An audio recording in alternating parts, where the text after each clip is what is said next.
صلوا على النبي يا حبايبي، عاملين ايه؟ بصوا، انا حبيت اوريكم بس طريقتي وانا بحشي الممبار عشان في ناس مش بتعرف تحشيه. بصي، هي دي بقها واسعه شويه. هتمسكيها بصباعين كده وتبتدي ايه تحشي كده.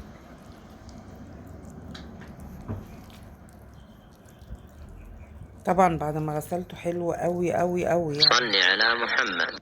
عليه الصلاه والسلام. ماشي. بصوا بقى يا بنات، انا باجي كده واقطع كده.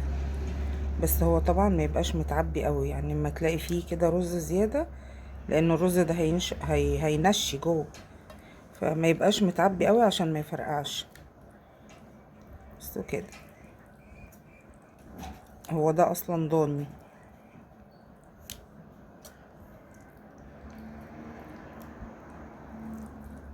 طبعا الخلطة دي تبقى الاكتر فيها الخضرة والبصل. تمام. يعني الرز بيبقى قليل والخضرة كتير والبصل كتير عشان تدي معاكي طعم حلو. بصوا بقى، الحتة اللي تلاقوها رفيعة هنجيب قمع كده ونحط كده البق فيه وندخلها بمعلقة رفيعة.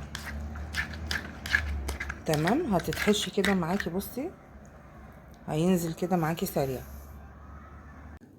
بصوا بقى، بعد ما عملت الممبار حمرته كده، وشوية فلفل وشوية الحلويات، كفتة على كبدة على فشة على دوريات. شايفين الجمال؟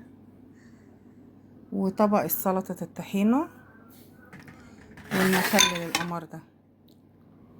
اتفضلوا معايا يا حبايبي.